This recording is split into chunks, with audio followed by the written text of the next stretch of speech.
The wind howled through Chisholm Ranch Station like a mournful cry, carrying dust and whispers of broken promises as Abigail Zimmerman clutched her worn carpet bag to her chest. Abandoned on the weathered platform with nothing but the clothes on her back and darkness in her eyes, she tilted her head at the sounds around her horses neighing, men shouting, the creak of wagon wheels all painting pictures she would never see. New Mexico Territory, 1876. The war had been over for more than a decade, but for Abigail, the darkness had begun 3 years ago when fever took her sight and, eventually, everyone she loved. Today, her cousin had finally tired of the burden she represented, depositing her at this remote station with a ticket to nowhere and instructions to wait for someone who would never come. Miss, trains gone, stations closing. The station master's voice held impatience but no kindness. Abigail rose unsteadily. My cousin. He said someone would meet me. Nobody's coming, miss. Been the last train today. His footsteps retreated, followed by the sound of a door closing firmly. The cool evening air wrapped around her shoulders as she stepped carefully forward, her walking stick tapping against the rough boards.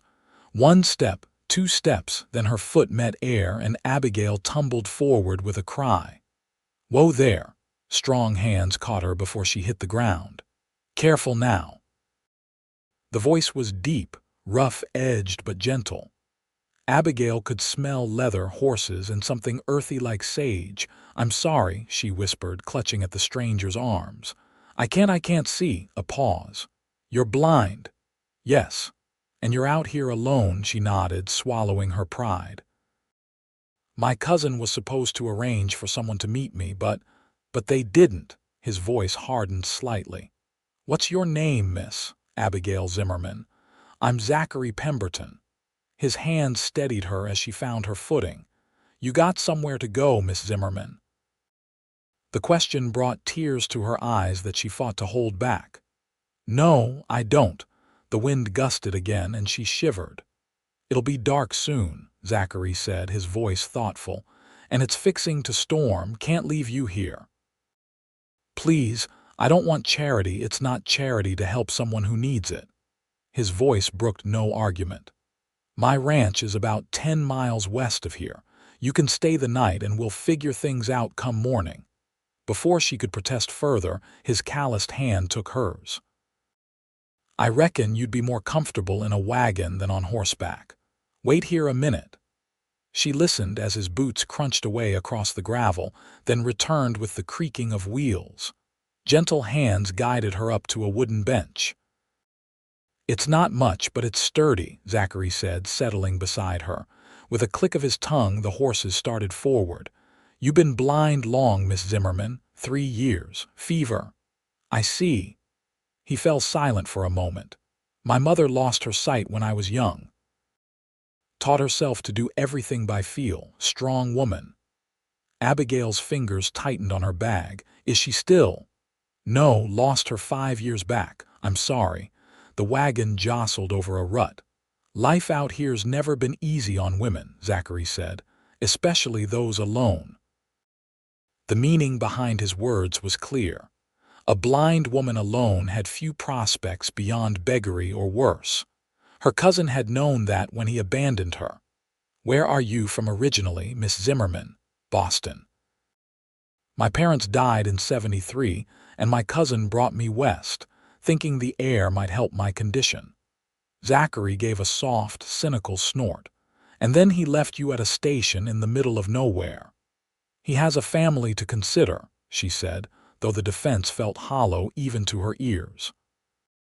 A man who abandons his kin isn't worth defending, Miss Zimmerman.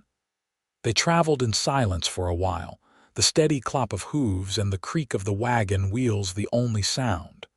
The air grew cooler as night fell, and Abigail shivered again. Here, Zachary said, draping something heavy and warm, a coat or blanket over her shoulders. We're nearly there. Soon the wagon turned off the main trail and onto a rougher path. Dogs began barking in the distance, growing louder as they approached. "Down, Bruno! Quiet, Rusty!" Zachary called. The wagon rolled to a stop and he jumped down. "It's not much, but it's home." He helped her down from the wagon, her feet touching soft earth.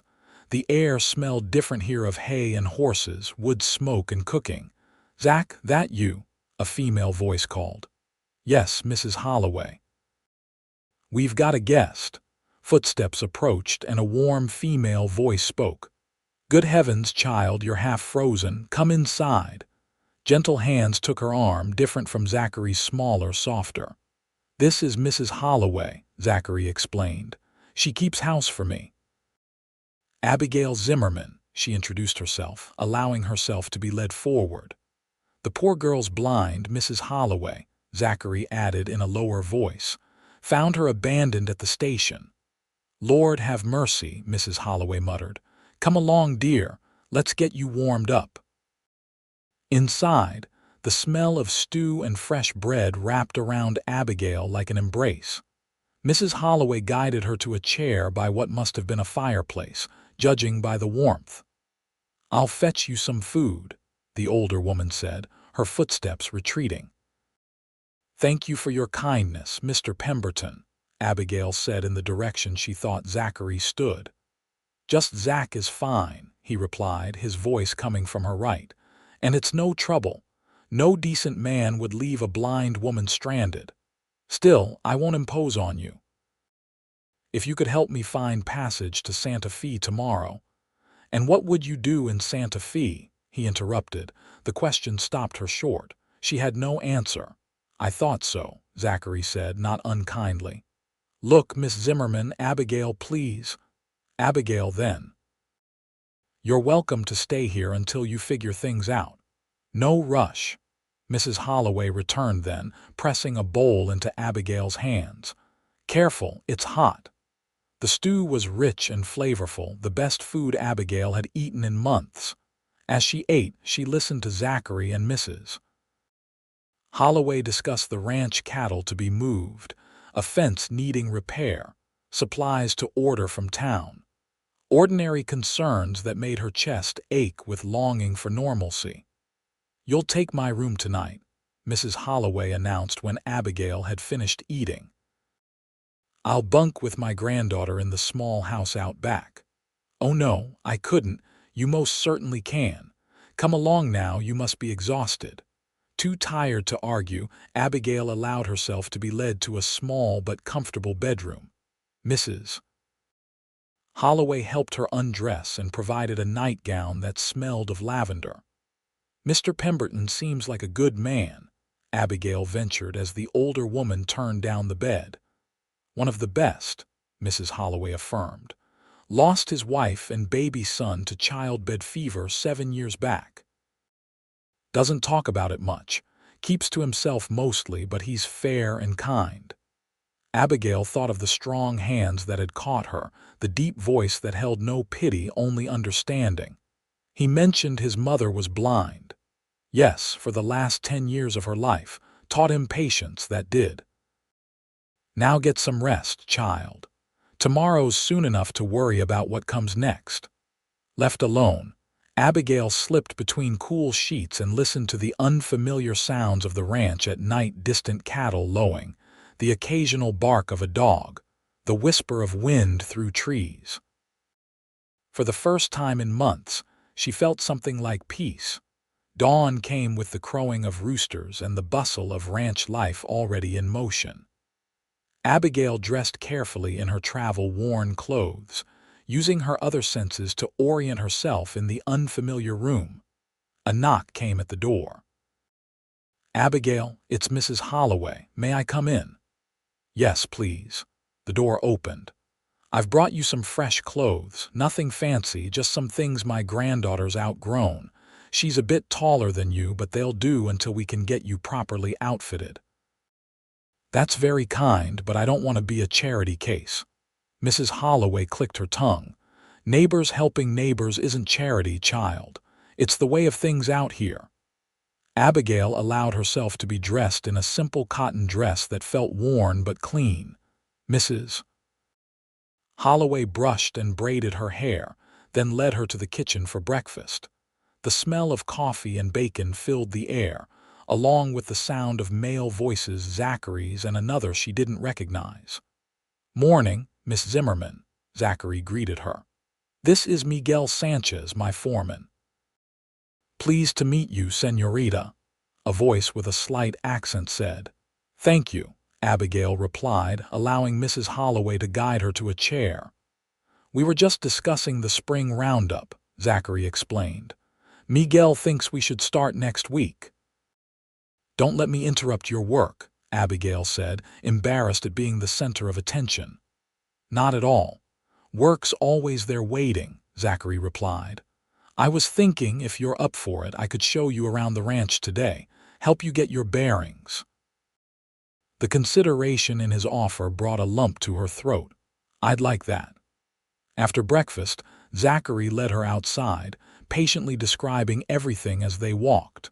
6 steps to the porch edge, then 3 down. The well's 20 paces straight ahead. "Careful of the chicken coop to your right, those hens are ornery." His hand on her elbow was respectful, not controlling, guiding rather than leading. He described the layout of the ranch buildings: the corral, the barn, the bunkhouse where the hands stayed, the small cabin where Mrs. Holloway lived with her granddaughter. "It's not a big spread," Zachary explained. "Not compared to some. About 5,000 acres, most of it grazing land, 300 head of cattle, 2 dozen horses." "It sounds beautiful," Abigail said, tilting her face to feel the sun. "It has its moments." There was a smile in his voice. "Here, I want to show you something." He guided her forward, and the ground beneath her feet changed from packed earth to soft grass. The air smelled different too, fresher, with a hint of water. "There's a small creek runs through the property," Zachary explained. "Forms a little pool right here. My mother used to love sitting here, said she could picture everything from the sounds." They sat on what felt like a fallen log. Abigail closed her eyes, a habit she hadn't broken, and listened. Water burbled over stones, birds called from nearby trees, and a gentle breeze rustled leaves. "I can see why she loved it," she said softly. "She taught me to appreciate things differently after she lost her sight," Zachary said. "To describe things not just by how they looked, but by how they sounded, smelled, felt. That's a rare gift." Abigail's hands twisted in her lap. "Most people either ignore me or treat me like a child." "Most people are fools," Zachary said bluntly. "Losing your sight doesn't make you less of a person." They sat in comfortable silence for a while, listening to the creek. "I should let you know," Zachary finally said. "I sent Miguel into town this morning with a telegram for your cousin." Abigail stiffened. "Why?" "Because what he did was wrong and he should answer for it." "He won't come for me," she said, her voice flat. "He made that clear. Then he should at least send your belongings and whatever money is rightfully yours." The consideration behind his actions touched her. "Thank you." "In the meantime," Zachary continued, "Mrs. Holloway mentioned you might be able to help with the mending and such. Said you told her you can still sew." "Yes, my mother taught me to sew by feel before she died. I can do simple mending and I knit as well." "Good. No one here sits idle." "You earn your keep, you maintain your dignity," he paused, "if that suits you." For the first time since arriving, Abigail smiled fully. "It suits me very well." Days passed, and Abigail settled into a routine at the Pemberton ranch. Each morning she helped Mrs. Holloway with breakfast for Zachary and the ranch hands. Then she would sit on the porch, mending shirts or knitting stockings, while Mrs. Holloway described the activities of the ranch. "Zach's breaking that new stallion today," she would say. "Magnificent creature, black as midnight with a white star on his forehead." Or, "The men are moving the herd to the south pasture. You should hear them hollering and whistling." Abigail learned to navigate the main house without assistance, counting steps and memorizing the placement of furniture. She learned to identify the ranch hands by their footsteps and voices, Miguel's quick, light tread, old Jim's shuffling gait, young Tommy's energetic bounds. And she learned Zachary, his scent of leather and sage, the sound of his spurs jingling as he approached, the deep timbre of his voice that always softened when he spoke to her. A week after her arrival, Miguel returned from town with a letter and a small trunk. "Your cousin sent your things," Zachary told her that evening as they sat on the porch after dinner. "And a letter. Would you read it to me?" Abigail asked. Zachary cleared his throat. "Dear Abigail, I have dispatched your personal effects as requested by Mr. Pemberton. I regret the circumstances of our parting but maintain it was for the best. My wife's health has been poor, and the burden of your care was becoming too great. I have enclosed $20 which should suffice until you make other arrangements. Your cousin Horace." Silence fell between them. $20, Zachary finally said, his voice tight with anger. "For 3 years of your life." "It's more than I expected," Abigail said quietly. "It's an insult." She shrugged, trying to appear unaffected. "What did I ever do for him, really? I was just another mouth to feed." "Your family," Zachary said firmly. "That should have meant something. Not everyone thinks like you do." Abigail reached out hesitantly, finding his hand on the armrest of his chair. "Thank you for trying." His hand turned, rough fingers closing around hers. "You're welcome to stay here as long as you like, Abigail. I hope you know that." The warmth of his hand around hers sent a flutter through her chest. "Thank you." 2 weeks later, Mrs. Holloway's granddaughter Lily fell ill with a high fever. The older woman moved back to her cabin to care for the child, leaving Abigail to take over the household duties. "I've shown you where everything is," Mrs. Holloway said worriedly. "But the cooking, I can cook," Abigail assured her. "My mother made sure of it. Don't worry about us, just take care of Lily." Still, that first evening alone in the kitchen, she felt a flutter of nerves. What if she spilled something? What if the food was inedible? She was stirring a pot of beans, carefully counting her steps between the stove and the table where she'd prepared cornbread, when she heard the door open. "Something smells good," Zachary said. "I hope it tastes as good as it smells," Abigail replied. "I'm a bit out of practice. Need any help?" "Could you check the cornbread? I think it's done, but I can't see if it's browned." His footsteps crossed to the oven, and she heard the door squeak open. "Looks perfect." Together they set the table, moving around each other in a dance that felt surprisingly natural. When they sat down to eat, Zachary made appreciative noises that sent a flush of pleasure through her. "This is real good, Abigail. Thank you. It's nice to feel useful." "You've been useful since you got here," Zachary said. "Ranch feels different with you around. Better." The sincerity in his voice made her duck her head, unsure how to respond. After dinner, they sat by the fire, Abigail working on a pair of socks while Zachary repaired a leather bridle. The comfortable silence between them felt intimate in a way she hadn't experienced before. "Tell me about Boston," Zachary said eventually. "What was your life like there?" Abigail's fingers continued their practiced rhythm with the needles. "My father was a bookkeeper for a shipping company. We weren't wealthy, but we lived comfortably. I had piano lessons and attended school until I was 16. Did you like it there?" She considered the question. "I liked the libraries and the concerts, but after the fever..." She trailed off, remembering the whispers, the pity. "People look at you differently when you're blind. Like you're less than you were." "Not everyone," Zachary said quietly. "No," she agreed. "Not everyone." As spring ripened into summer, Abigail's confidence grew.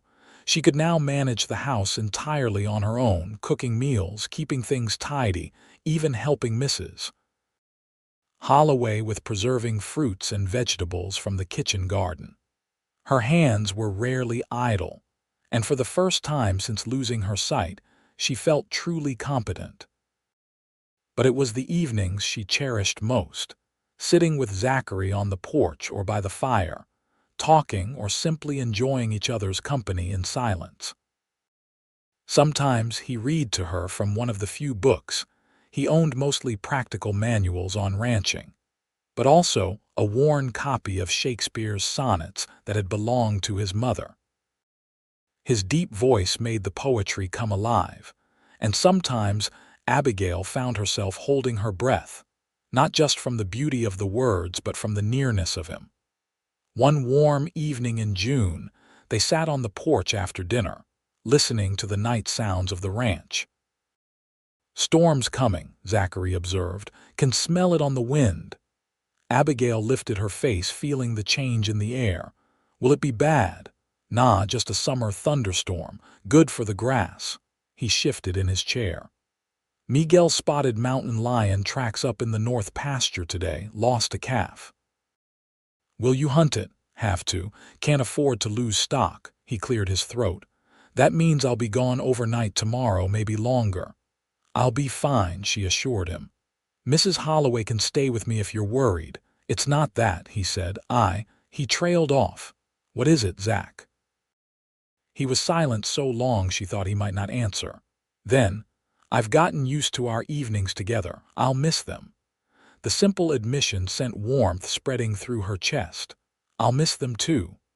Lightning flashed in the distance, followed by a low rumble of thunder. The wind picked up, carrying the first fat drops of rain. "We should head in," Zachary said, standing. "Storm's moving faster than I thought." They had just reached the door when a particularly bright flash was followed immediately by a deafening crack of thunder. Abigail jumped, and Zachary's hand found her waist, steadying her. "It's close," he murmured. She was suddenly, intensely aware of his proximity, the warmth of his hand at her waist, the scent of him, the sound of his breathing. Without thinking, she placed her hand on his chest, feeling the strong, steady beat of his heart beneath her palm. "Abigail," he said, his voice lower, rougher. She tilted her face up toward his, and then his lips were on hers, gentle at first, then with growing hunger. His arms encircled her, pulling her against the solid warmth of his body, and she twined her arms around his neck, giving herself over to the kiss. When they finally broke apart, both were breathing hard. "I've been wanting to do that for weeks," Zachary admitted, his forehead resting against hers. "Why didn't you?" she whispered. "Wasn't sure you felt the same, and I didn't want you to think." He hesitated. "I didn't want you to think I expected anything from you because I helped you. I know you better than that." Her fingers traced the contours of his face, the strong jaw, the straight nose, the slight roughness of stubble. "I've been falling in love with you since the day you found me at that station." His arms tightened around her. "I think I started falling the moment you refused to let your blindness define you. You're the strongest woman I've ever known." Abigail Zimmerman. The rain began to fall in earnest, drumming on the roof and porch, but neither of them moved to go inside. Instead, Zachary lowered his mouth to hers again, and Abigail lost herself in the wonder of being loved. The following morning, Zachary left with Miguel and 2 other hands to track the mountain lion. He kissed Abigail goodbye at dawn, promising to return as quickly as possible. "Be careful," she urged, her hands gripping his shirt. "Always am," he assured her. "I've got a reason to come home safe now." The day stretched long without him. Abigail kept herself busy with household tasks, but her mind continually drifted to Zachary, the feel of his arms around her, the taste of his lips, the words they'd exchanged. She was so absorbed in her thoughts that she didn't hear the riders approach until they were in the yard. Thinking it might be Zachary returning early, she hurried to the porch, only to pause when unfamiliar voices reached her ears. "Hello," she called cautiously. "Who's there?" "Well, what have we here?" a rough voice answered. "Aren't you a pretty little thing?" Footsteps approached the porch, 3 men, judging by the sound. "I'm afraid Mr. Pemberton isn't here," Abigail said, her hand finding the porch rail for support. "If you've come on business, you'll need to return tomorrow." "Hear that, boys? Mr. Pemberton isn't home." The voice held a mocking edge that made her skin crawl. "That's right convenient, ain't it? What do you want?" Abigail fought to keep her voice steady, just passing through, looking for a meal and maybe some whiskey. Boots thudded on the porch steps. "But I see there might be other hospitality to be had." Abigail took a step back. "Please leave. The ranch hands will be back soon." A harsh laugh. "No, they won't. Saw Pemberton and his boys riding north this morning. Mountain lion, is it?" Heavy footsteps came closer. "You his woman?" "Or just the help? I'm asking you to leave," Abigail repeated, backing toward the door, "and I'm not inclined to oblige." A hand grabbed her arm, fingers digging painfully into her flesh. "You're coming with us, blind girl." Abigail's world narrowed to the pounding of her heart and the instinct for survival. As the man pulled her forward, she let her body go slack for a moment, then abruptly twisted and brought her knee up hard. Her aim was true. The man howled in pain, releasing her. Abigail turned and fled into the house, slamming the door behind her and throwing the bolt. "You'll pay for that," the man shouted, pounding on the door. "Break it down, boys." Abigail ran to Zachary's bedroom, her hands unerringly finding the drawer where she knew he kept a pistol. Her father had taught her to shoot before she lost her sight. Would muscle memory be enough? The front door splintered with a crash. Abigail leveled the gun toward the sound of heavy footsteps. "Don't come any closer," she warned. "I'm armed." Laughter. "You can't even see to shoot." "I don't need to see at this distance," she said, praying her voice didn't betray her fear. "And I don't need to be accurate with a scatter gun." The footsteps paused. "You're bluffing." In answer, Abigail aimed slightly to the left of the voice and fired. The report was deafening in the confined space, followed by a cry of pain and cursing. "My arm! She shot me! Get her!" More footsteps coming fast. Abigail fired again but missed this time. Then rough hands were on her, tearing the gun away, pushing her to the floor. "You'll regret that," the first man growled, his breath hot on her face. The sound of another gunshot cracked through the air, but this one came from outside. Then another. "What the?" The weight pinning Abigail lifted slightly, more gunfire and shouting. The men holding her let go, and she heard them running, returning fire. Abigail crawled to the corner of the room, making herself as small as possible as the gunfight continued. Glass shattered, and someone screamed in pain. Then silence. "Abigail!" It was Zachary's voice, frantic. "Abigail, where are you?" "Here," she called, her voice breaking. "I'm here." Footsteps pounded through the house, and then Zachary was there, gathering her into his arms. "Are you hurt? Did they hurt you?" "No, I'm all right." She clung to him, shaking. "How did you know?"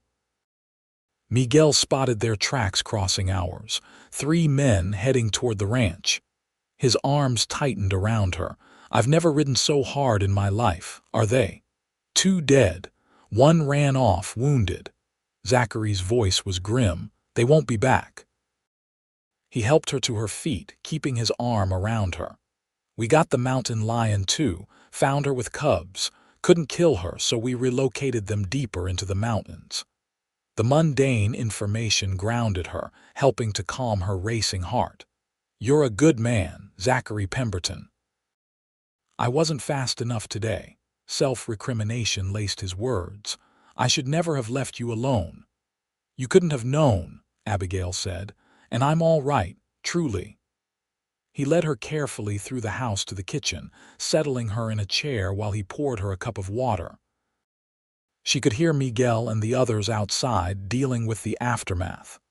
"I was so scared," Zachary admitted, his voice low, "when I realized they were heading here, that you were alone."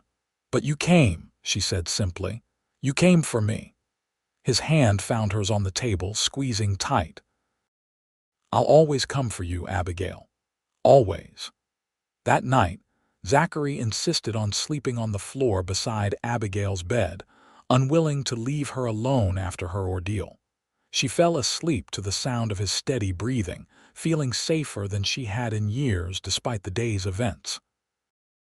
The next few weeks passed in a blur of activity. The house needed repairs from the gunfight, and Zachary hired extra hands to strengthen security around the ranch. Word of the attack spread through the territory, and neighboring ranchers increased their own vigilance. Through it all, Abigail and Zachary grew closer. Their love blossomed in the aftermath of danger, deepening into something neither had expected to find. They spent every evening together, talking about their pasts and planning a future. It was on a clear evening in late July, sitting by their favorite spot at the creek, that Zachary finally asked the question that had been on his mind. "Abigail," he began, his voice uncharacteristically nervous, "I'm not a man of fancy words or grand gestures. But these past months with you have been the happiest of my life." He took her hands in his. "I never thought I'd love again after Maria died. Didn't think I deserved to.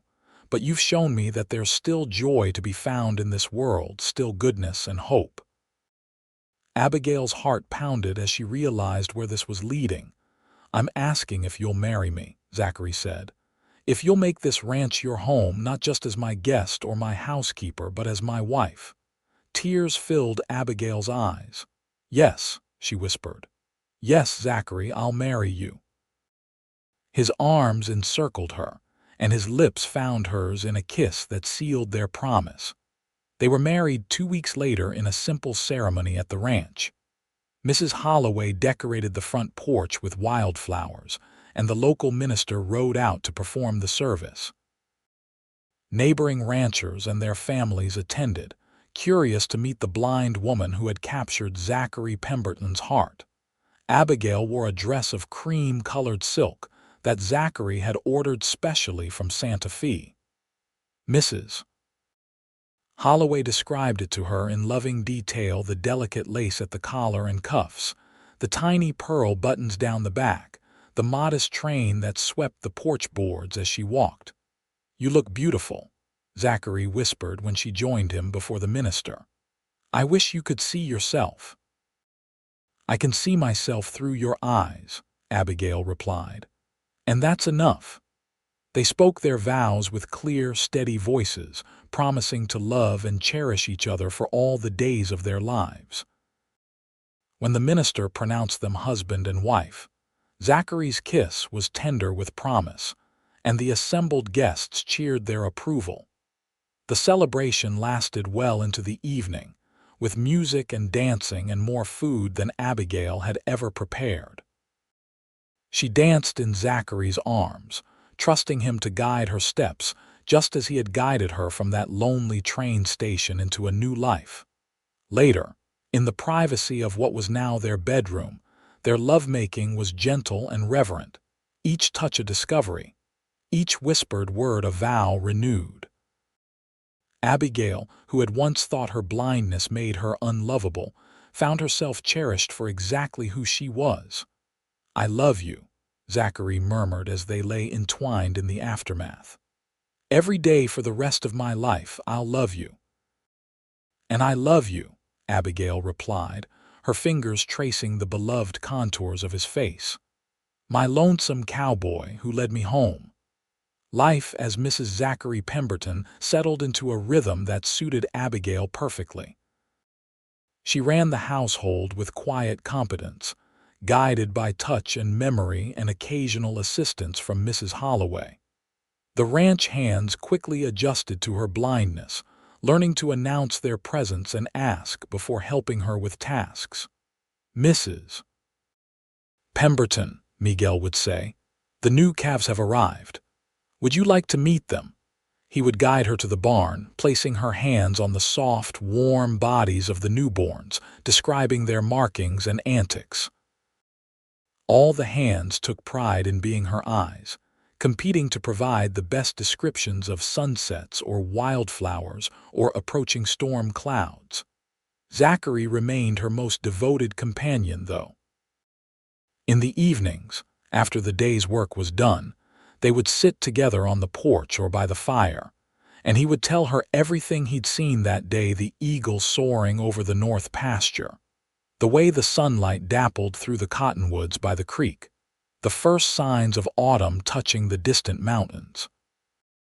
As their first anniversary approached, Abigail realized with a mixture of joy and trepidation that she was expecting a child. She waited until they were alone one evening to share the news.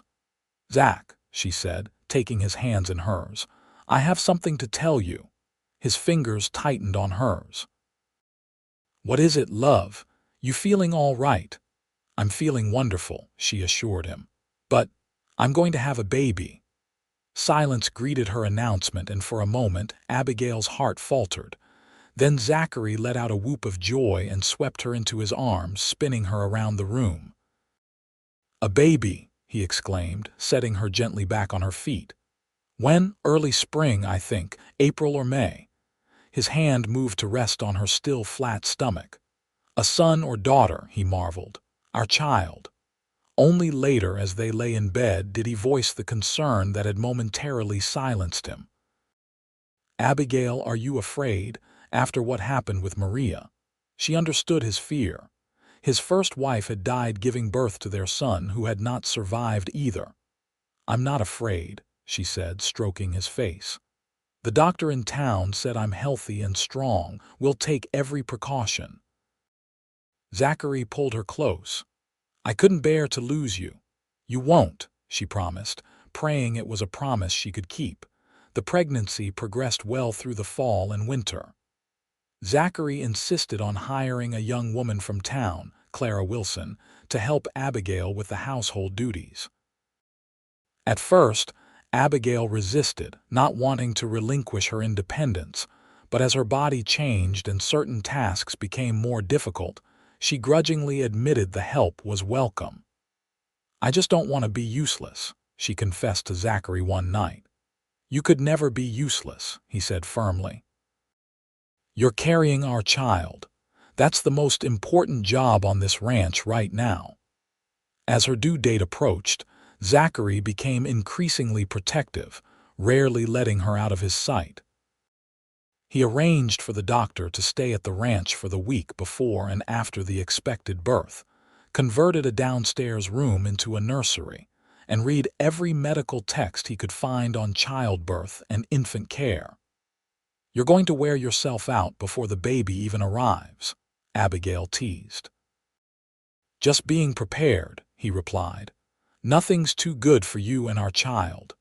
Labor began on a mild April morning, earlier than expected. Abigail was hanging laundry in the yard with Clara when the first pain gripped her. "Mrs. Pemberton?" Clara asked, noticing her sudden stillness. "Are you all right? Get Zachary," Abigail managed between clenched teeth. "And the doctor." The next hours passed in a blur of pain and determination. Zachary refused to leave her side, holding her hand through each contraction, wiping her brow, murmuring encouragement. The doctor and Mrs. Holloway worked efficiently, their voices calm even as the labor stretched into evening. "I can't," Abigail gasped as exhaustion overtook her. "I can't do this." "You can," Zachary said fiercely. "You're the strongest person I know, Abigail Pemberton. Our child is nearly here, just a little more." Drawing on reserves of strength she didn't know she possessed, Abigail pushed one final time and was rewarded with the thin, angry cry of a newborn. "A boy," the doctor announced. "A healthy boy." Zachary's hand tightened on hers and she heard the catch in his breath. "A son," he whispered. "We have a son." The baby was cleaned and wrapped, then placed in Abigail's arms. Her fingers explored the tiny face, tracing the button nose, the soft wisps of hair, the perfectly formed ears. "What does he look like?" she asked, her voice husky with emotion. "He has your mouth," Zachary said, his finger joining hers in exploring their son's features. "And I think my chin. His hair's dark like mine, and he's looking right at you, Abigail, like he knows exactly who you are." Tears slipped down her cheeks. "What shall we call him?" Zachary was silent for a moment. "What about Thomas?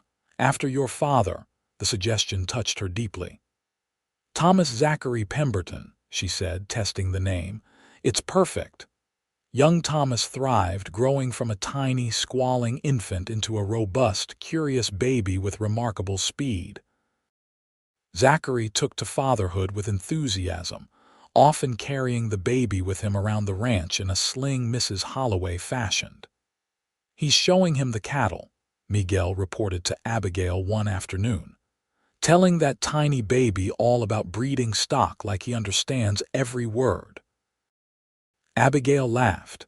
"He's determined Thomas will know everything about ranching before he can walk."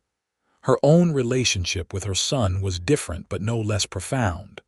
Unable to rely on sight, Abigail used touch and sound to bond with Thomas. She could identify his different cries, knew the exact weight and feel of him in her arms, recognized the particular scent of his skin after a bath. When Thomas was 6 months old, Zachary took Abigail and the baby on their first trip to Santa Fe. The territorial capital was bustling and noisy, overwhelming after the quiet of the ranch, but Zachary guided her confidently through the crowded streets. "I want to take you somewhere special," he said on their second day in the city. "I've arranged for Mrs. Holloway's niece to watch Thomas for a few hours." Curious, Abigail allowed him to lead her through the city to a building where piano music drifted through open windows. "The Santa Fe Musical Academy," Zachary explained. "I've arranged for you to use one of their practice rooms." Abigail's heart leapt. "A piano? Truly? You mentioned once how much you missed playing. Thought you might like a few hours with a good instrument." Inside, they were greeted by the academy's director, who led them to a small room containing what the director assured them was a fine Steinway. Left alone, Abigail ran her fingers reverently over the keys, then began to play. Tentatively at first, then with growing confidence as muscle memory took over. Beethoven, Chopin, simple pieces she'd learned as a girl. The music poured from her fingers, filling the room.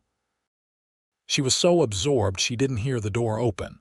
Only when the piece ended did she realize Zachary had returned, his breathing giving him away. "That was beautiful," he said, his voice thick with emotion. Abigail smiled in his direction. "Thank you for this gift. I have another if you're interested." He moved closer, taking her hand.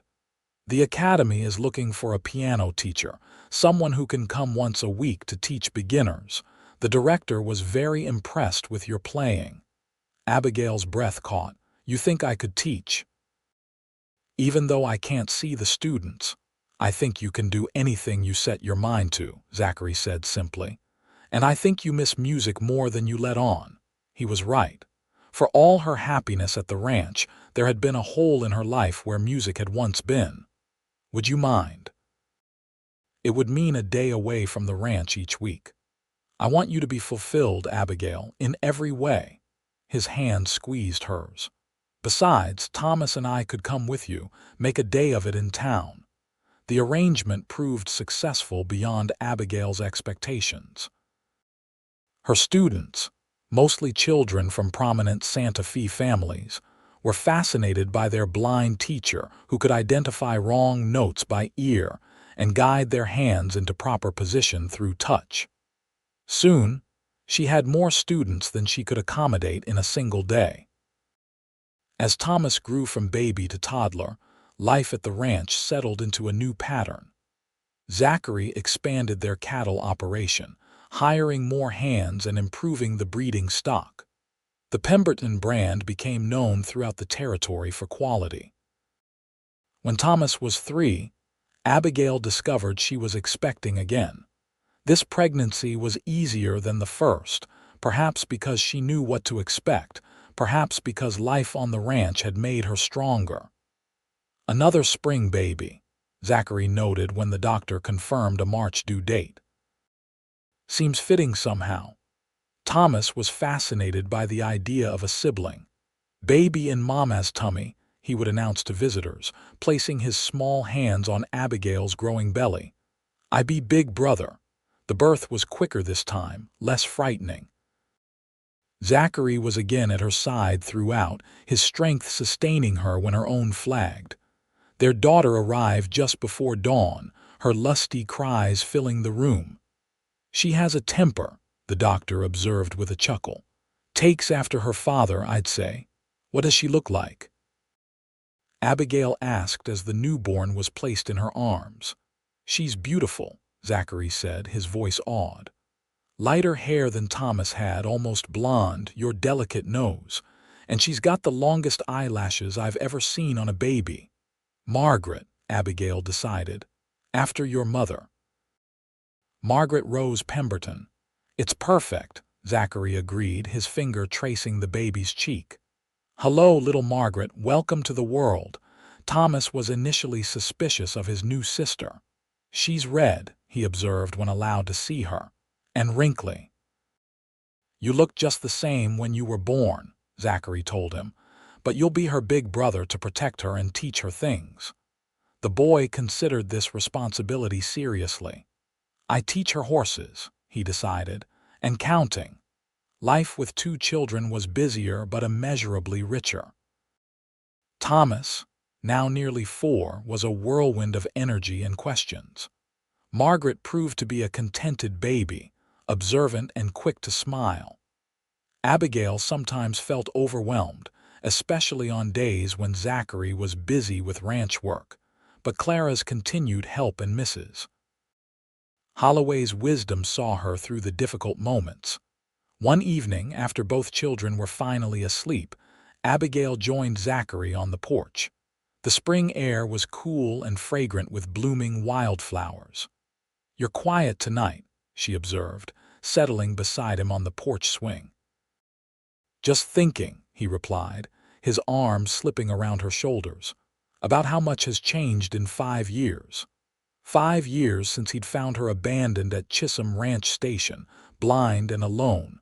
5 years since he'd taken her hand and led her home. For the better, I hope," she said. "Beyond anything I could have imagined." He pressed a kiss to her temple. "I had resigned myself to loneliness, you know. After Maria died, I thought that was my lot to run this ranch alone, to grow old with just memories for company. And now I have a family. A home filled with laughter and music, a wife who sees me more clearly than anyone with sight ever has." His voice thickened with emotion.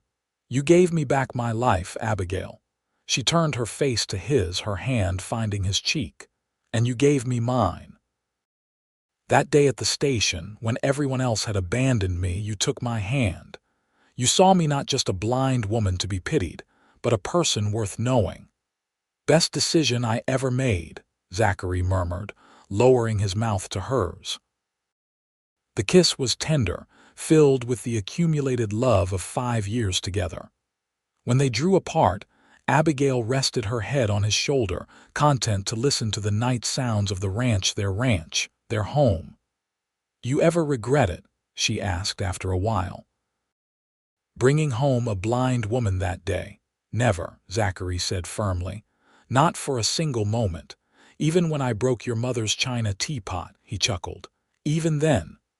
Or when I accidentally put salt instead of sugar in your coffee, that was memorable." They laughed together at the shared memory, their voices mingling in the night air.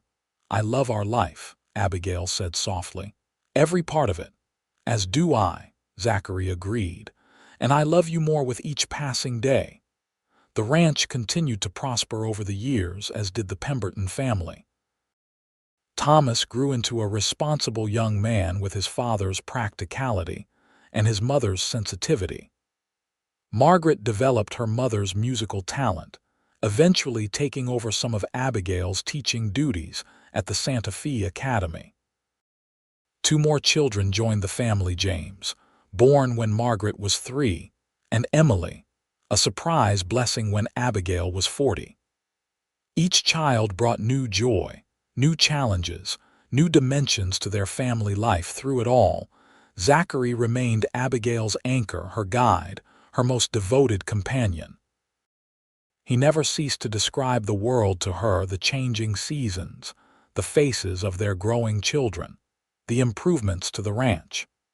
And she, in turn, taught him to experience life through touch and sound and scent, enriching his understanding of the world they shared. On their 25th anniversary, the entire ranch gathered to celebrate. Their children organized a feast and dancing, inviting neighbors and friends from throughout the territory. The Pemberton Ranch, once a lonely outpost run by a widowed cowboy, had become the heart of a thriving community. That night, after the celebrations had ended and their guests had departed, Zachary led Abigail to their special place by the creek. Though older now, his hand on hers was as steady as it had been that first day at the station. 25 years, he marveled, settling beside her on their log. Sometimes it feels like yesterday that I found you at that station. And sometimes it feels like I've never known any other life, Abigail replied, her hand finding his in the darkness that was no impediment to her. The creek burbled over stones just as it always had, a constant in their ever-changing lives. Abigail breathed in the scent of water and earth, and Zachary leather and sage, even after all these years. "You remember what I promised you the day I proposed?" Zachary asked. "You promised many things that day," Abigail smiled. "I promised I'd be your eyes in this world, that I'd never let you feel alone or lost again." His voice grew serious. "Have I kept that promise?" Abigail turned to face him, her hands framing his beloved face, older now, weathered by sun and wind, but still the face of the man who had saved her in more ways than one. "You've done more than keep it," she said softly. "You've given me a life richer than I ever dreamed possible. You've shown me a world more beautiful than the one I remembered. You've given me a home, a family, a purpose."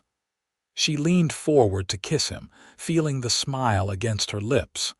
"And you've given me the same," Zachary murmured when they parted. The lonely cowboy and the abandoned blind woman who would have thought we'd find such happiness together. "I think, perhaps, we recognized something in each other that day," Abigail mused. "A kind of kindred loneliness." "And now we're never lonely," Zachary said, pulling her close against the evening chill. They sat together in comfortable silence, listening to the creek and the distant sounds of the ranch: a dog barking, a horse nickering, the soft laughter of their youngest children being put to bed by their older siblings. "You know what I'm most grateful for?" Abigail asked finally. "What's that, my love?"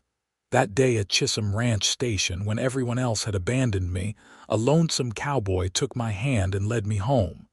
She rested her head on his shoulder, "and he's been leading me home ever since." "Always," Zachary promised, his arms tightening around her. "Always."